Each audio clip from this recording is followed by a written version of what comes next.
Stapleton had been booked on Jimmy Kimmel Live to promote his latest album and upcoming tours, and at first, it seemed like the perfect pairing, the smooth-voiced country star with his down-to-earth charm and Jimmy's quick wit. But from the moment Chris walked onto the stage, guitar in hand, there was a subtle undercurrent of tension.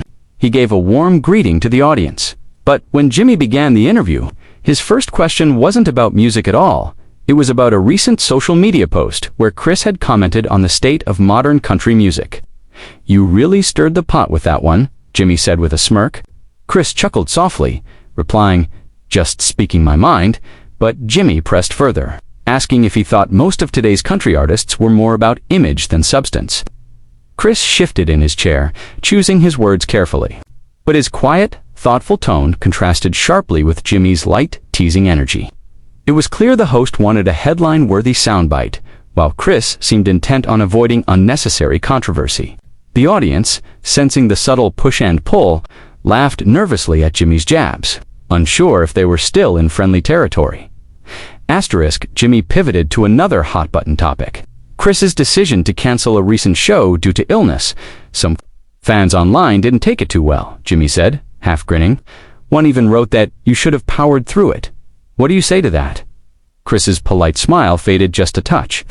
"I say I'm a human being, not a machine," he answered firmly. "If I can't give the best show possible, I'd rather reschedule than give people half of what they came for."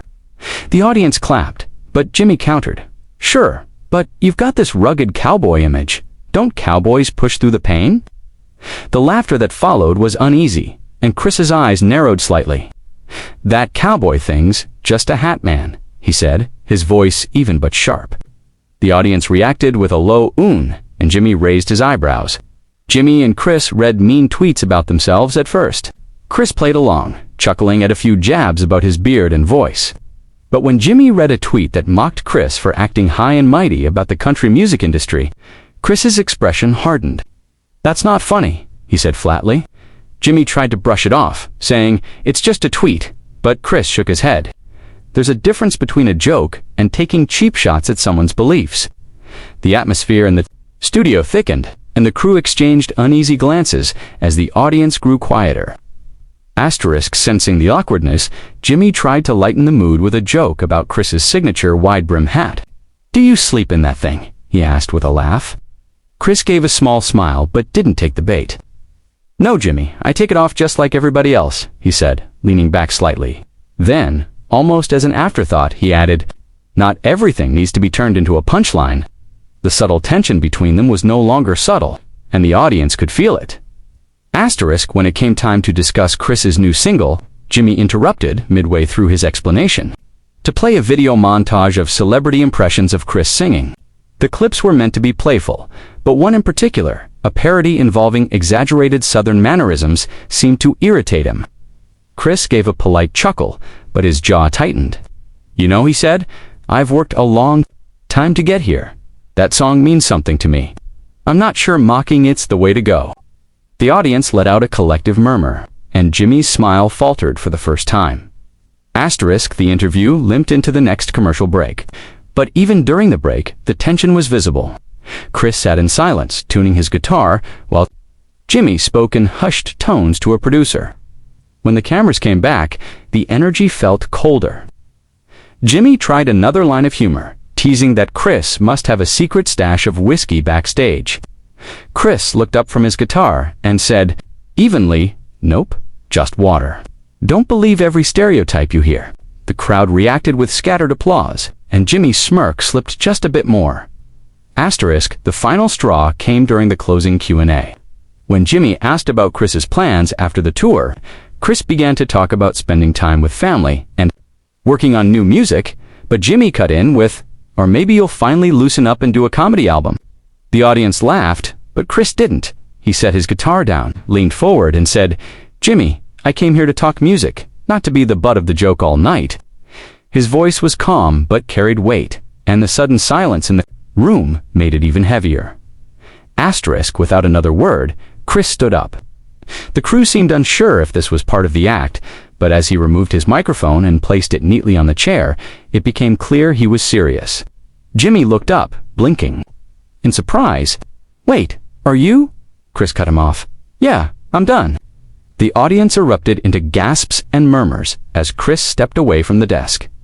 The cameras followed him for a moment, catching the sight of his broad frame moving steadily toward the side of the stage.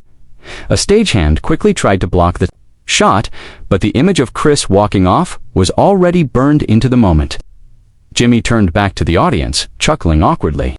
"Well, that's a first," he said, but his voice was thinner than usual. Asterisk, by the time the show ended, social media was already lighting up with the hashtag Stapleton, storm off. Fans debated whether Jimmy had crossed the line or if Chris had overreacted. Either way, the clip was going viral, and for those who had watched live, the night's episode was unlike anything they had ever expected from the normally easygoing country star. Chris Stapleton had made his statement, not in words, but in the act of walking away. Backstage, the tension had not cooled. It had thickened into something almost tangible. Chris moved quickly down the narrow hallway, his boots thudding against the floor as crew members stepped aside to give him space. A production assistant jogged after him, calling his name, but Chris didn't slow. He passed the green room without even glancing inside, his mind fixed on the exit.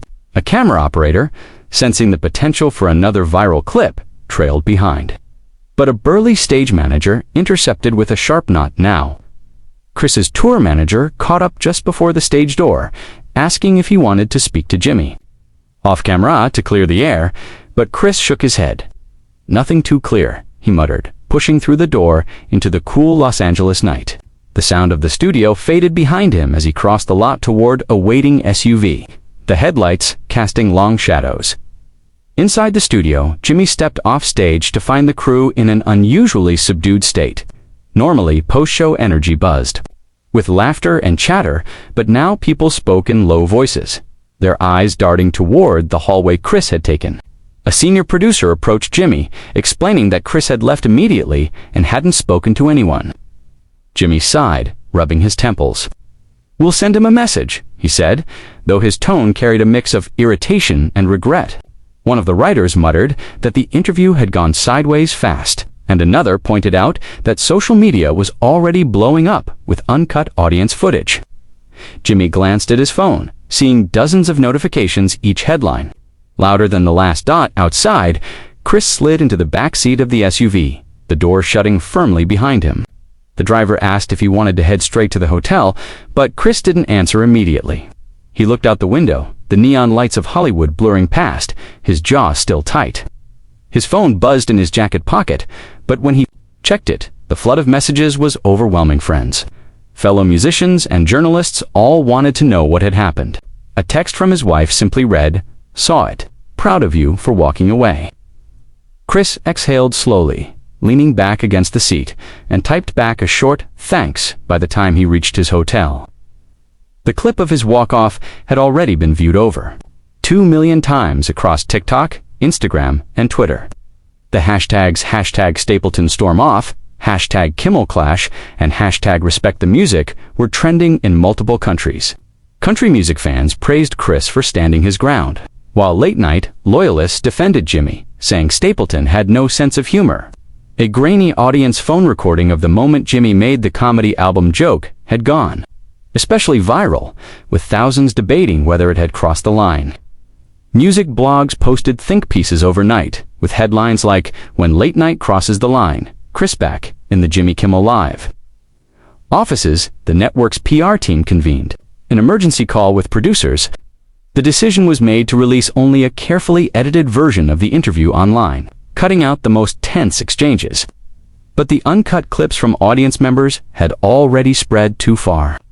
One senior PR rep suggested issuing a joint statement with Chris's team to downplay the incident, but no one was sure Chris would agree.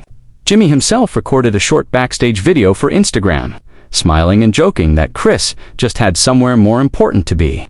The comment section exploded, half calling it classy, half accusing him of dodging responsibility. By sunrise, both camps knew the story wasn't dying anytime soon, and that the walk-off would be replayed and dissected for days to come. Cross the line. Music blogs posted think pieces overnight, with headlines like "When Late Night Crosses the Line, Chris Stapleton's Quiet Protest."